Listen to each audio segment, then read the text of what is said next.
Hi, I'm Sarah with WTI.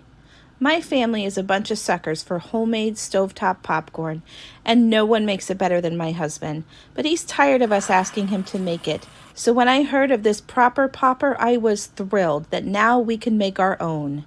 It was easy to use. It has a fill line that you put in the kernels, no oil needed, and you put the lid on and microwave it for 2 to 3 minutes or until the popping is done. And even if the kernels haven't popped, you can put it back in the microwave to cook them till they do.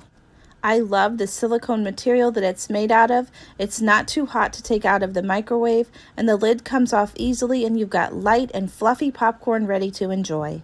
I also love that it's collapsible, so it doesn't take up too much space in your cabinet, and it comes in several vibrant colors. So if you're ready to have the flavor of homemade popcorn without all the fuss, then look no further than the proper popper. And that's my point of view.